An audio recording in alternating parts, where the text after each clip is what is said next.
I'm going to be reading a scary story. There's no point in hiding my identity, because I know the government can easily find it through a quick search of my email or by tracking my IP address. So, let me introduce myself. My name is Carter Ernest, and I just turned 22 in March. But let's get to the point. I want to share a story about my friend Robert Gettings and our high school days. We used to have a big group of friends called the Bang Gang, although I admit it sounds quite silly now. Please bear with me, as we were all immature back then.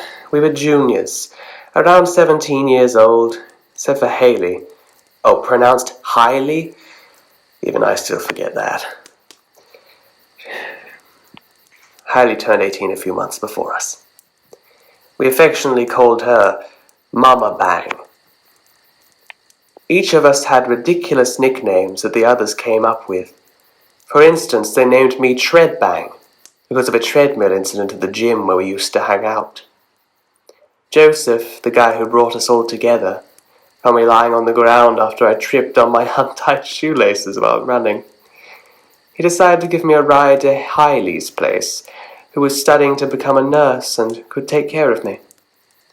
While trying to help me up, my shoelaces somehow tied themselves together, causing me to stumble again. Fortunately, Joseph caught me before I fell hard. That's how we all got acquainted, and that's when I met Robert, the funny one in our group. On Saturday nights, we usually went bowling or visited the local brewery to play pool or table tennis. Now, let me tell you why I'm writing this. About an hour ago, when I returned home from work, the receptionist at my apartment complex told me I had received a letter. She handed it to me with caution. It looked as if it had been tossed around like a football in a baseball field.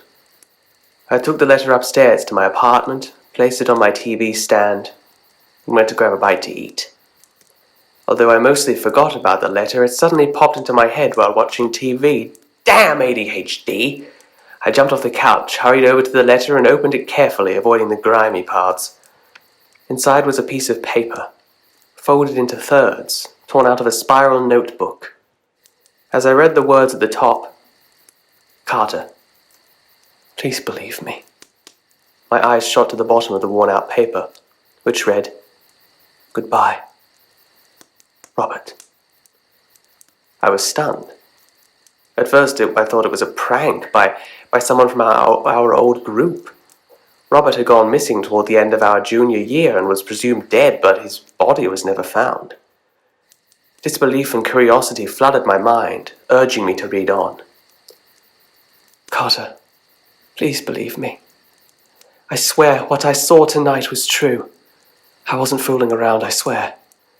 None of you believed me when I tried to tell you about it around the campfire, thinking I was just trying to scare you, but I wasn't lying. The moon flickered. It flickered. I know it sounds crazy, but I saw it happen. 2 distinct lines appeared, flickering up the moon like an old cartoon playing on a black and white television. It lasted for only a second, and when I told you all to look, it was gone. I wish you would just believe me.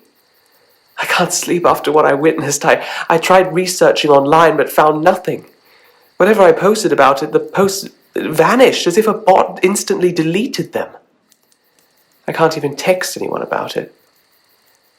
That's why I'm writing this letter. I can't text anyone and I'm freaking out. My parents tell me to stop messing around. Carter, you were always the serious one in the group, so I'm hoping that by sending this to you, you will take it seriously. August 17th, 2013. Goodbye, Robert. I read the letter over 600 times, trying to make sense of its contents. It didn't add up. How could Robert have written this in 2013, the year he went missing? Doubt and confusion swelled within me, but I knew I couldn't keep this to myself. With a sense of urgency, I reached out to the remaining members of the Bang Gang, sharing the unsettling letter from Robert. Composing a message, I sent it to our group chat, urging everyone to read it and respond as soon as possible. It wasn't long before my phone buzzed with replies from each of them. Hailey, now a fully fledged nurse, was the first to respond.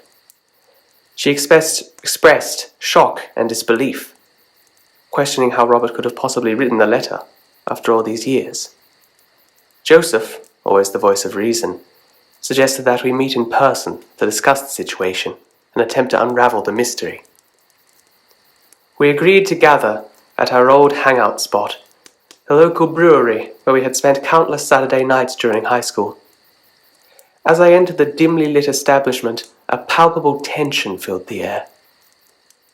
The familiar sounds of laughter and clinking glasses felt hollow, as if the energy of the place had been drained.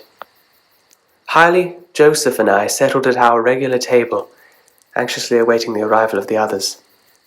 One by one, the rest of our friends joined us. Emily, the quiet and observant one, and Jake, the adventurous thrill-seeker.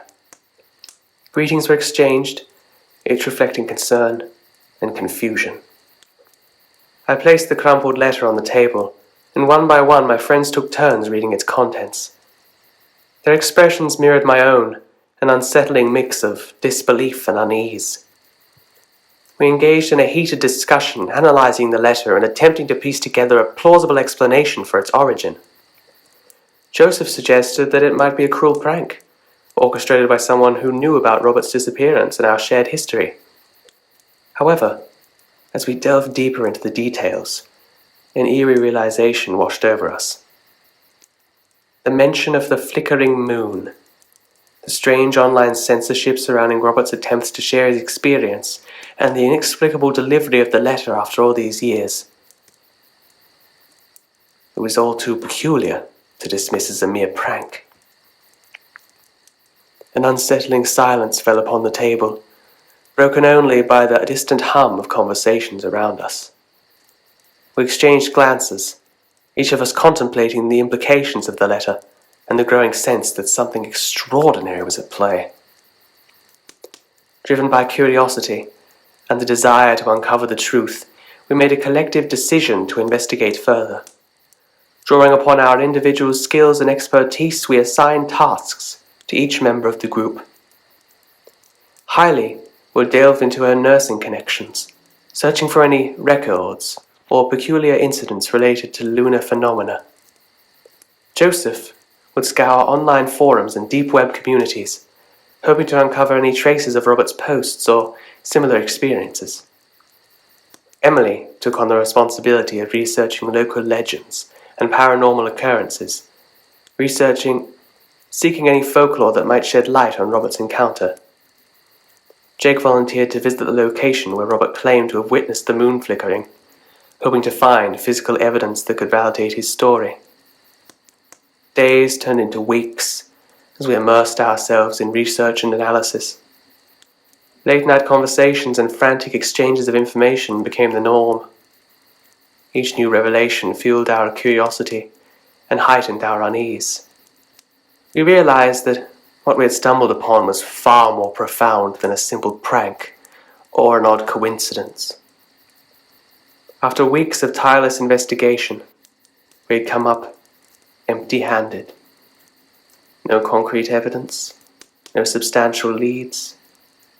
It was frustrating to say the least, but we refused to give up. Determination fueled our perseverance, and we knew we had to stay pushing forward. One evening, as I sat in my apartment, contemplating our next move, an idea struck me. I decided to set up a camera outside, pointed directly at the moon, hoping to capture any peculiar activity. I enlisted Joseph's help to program a rig that would constantly track and record the moon's movements.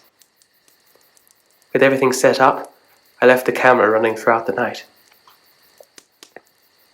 The following morning, I retrieved the camera and transferred the massive 215 gigabyte 4K video onto my laptop. The prospect of reviewing hours of footage was daunting, especially given my attention deficit hyperactive ADHD. Realizing I would struggle to sit through it, I reached out to Jake, knowing his adventurous spirit and willingness to explore the unknown. After 6 days of anticipation, Jake sent me a screen recording. It was a snippet from the video precisely at 4:48 a.m. The footage abruptly cut to black for 1 second before resuming. I watched in awe as the screen flashed back to life, revealing a startling image. The moon, typically serene and unchanging, flickered as if glitching in a digital display. 2 distinct lines appeared, reminiscent of the static on an old black and white television. It lasted only a moment, but it was enough to send shivers down my spine. Excitement and trepidation surged through me. It was a breakthrough, a tangible piece of evidence that corroborated Robert's claims. I shared the screen recording with the rest of the group, and their reactions mirrored my own astonishment. We had just confirmed that Robert was right. The moon had flickered. It was an unimaginable sight. Hastily, I reached for my phone, eager to share the video clip on my Snapchat story. To my surprise, it actually sent. Anticipating the flood of views, I refreshed the page, only to find it had disappeared, just as Robert had predicted. The realization struck me like a bolt of lightning. Turning to the group, I confessed that the video hadn't gone through. The question that lingered in all our minds finally escaped my lips. Is this the reason why Robert disappeared? The answer was apparent to all of us. Our messages and posts were no longer going through. Fear overwhelmed us, and we trembled, struggling to find the right words. Uncertainty loomed large, and we sat there, anxiously awaiting the worst for hours. However, nothing came. One by one, Jake, Emily, and Joseph decided to head home. Eventually, I drove home, alone at my house, still unable to send texts or post anything. Desperate to communicate, I grabbed a piece of paper and began writing this. I can only hope that someone discovers it and shares our story. September 9th, 2018. Goodbye. Carter.